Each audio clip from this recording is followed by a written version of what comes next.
Thank you everyone for tuning in to today's live stream. Today we're going to be talking about the newish Dürk D10 Allegrini experience.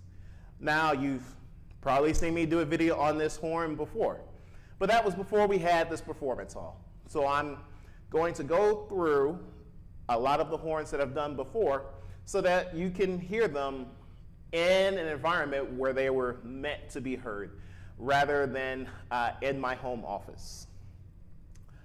This horn, I believe the biggest advantage of this horn is just it has a really rich, buttery sound.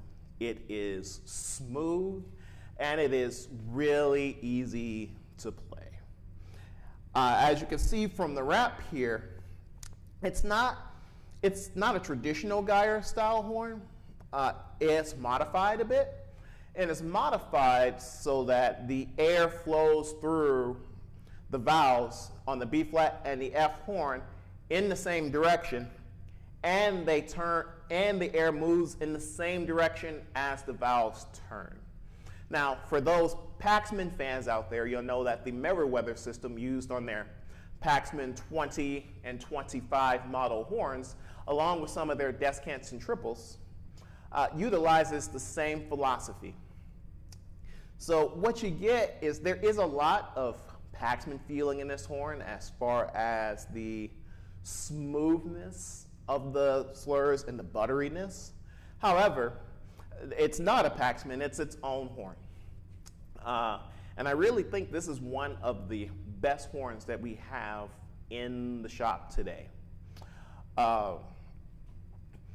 It has what I really call a marketable sound, where it's not too, it's not too bright, too hollow, it's not too dark. If someone hears you playing this in an audition, I believe that, and playing it well in an audition, obviously, no one's gonna be like, well, they're not gonna really fit in with us. It's gonna have that nice middle of the road sound where it will fit in with most people you're playing with, while it still has a lot of beauty to it overall.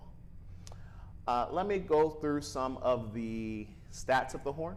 By the way, I do have the chat open even though I'm in the hall. I still have it open on my phone. And I'm checking for any messages. So if you have any questions about this horn or any of the other French horns or instruments that we sell, or Houghton horns in general, just go ahead and leave a chat there and I'll be answering them as they come in. Now, taking a look at some of the stats of this horn. On our website, we call it a Geyer-style wrap, but I've already said it's a Geyer-ish wrap. The open, free blow of it is similar to a Geyer-style horn, and so is the overall sound profile. So this has a .476 bore.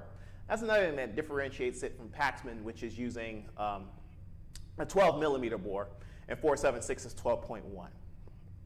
So the 12.1mm bore is found on horns such as Wright's, the Alexander 103, and the Yamaha 871. They all use that larger bore.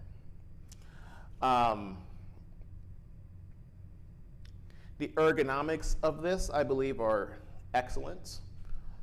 It's not too heavy at all. It's on the lighter side of horns, but it's not as light as an Engelbert Schmidt, or it's not as light as the horn that I personally play, which is the Rico-Kuhn Innovation. And quality-wise, I'm always looking to see how good the build is. And I've been around so many horns, I can tell when something is off. When you have like lips that shouldn't be there, in the bell ring, or joints or ferrules aren't put together really well. But this horn, the craftsmanship is excellent. And one other extra little bonus feature of this horn is this removable leak pipe receiver. So if you take a look here, I removed the entire receiver from this instrument. So that means that I can put a Morse taper mouthpiece like I'm using right now into the instrument, or I could change it and then I could put a Euro taper mouthpiece into the receiver as well. And not only that, available, there are variations on both the Morse taper and the Euro taper receivers so that you can scoot your mouthpiece out a little bit or in a little bit if you find that the intonation and response is helped by that. That's just something I really, really appreciate about these horns in general. It's using a Meinl-Schmidt valve section, so it's solid, nothing wrong there. Yeah, so there's not much else to say about this horn that I haven't already said. I believe, there's a lot of marketing out there about different horns, and you'd see in the marketing, even in our marketing on our website, every horn has a great tone. No one's advertising their horn as having a small whiny tone or anything like that. So I really prefer, in a lot of ways, to just let the sound of the horn and the playability of the horn speak for itself. So let me take a look at the chat here. We have Eva saying snazzy horn. Yeah, I think it is a very snazzy horn. In fact, one of the snazziest things about it are these unique braces here. So you'll see they are, they're not just for looks. They are supposed to acoustically help the horn. But they're also nice and fancy, and they're nice to look at as well. So that's a nice benefit to it.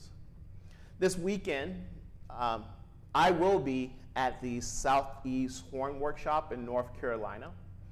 And I will have a Dürk D10 with me to try, as well as a Rico Kuhn innovation, along with, what else did I take? Lewis Dürk LDX5, so that's another horn from Lewis and Dürk. And Dieter Otto 180K JN. So if you're in North Carolina this weekend and at the Southeast Horn Workshop, please come by and say hi. I love meeting people at these workshops, and of course we'll have lots of our Houghton mouthpieces, Varus mouthpieces.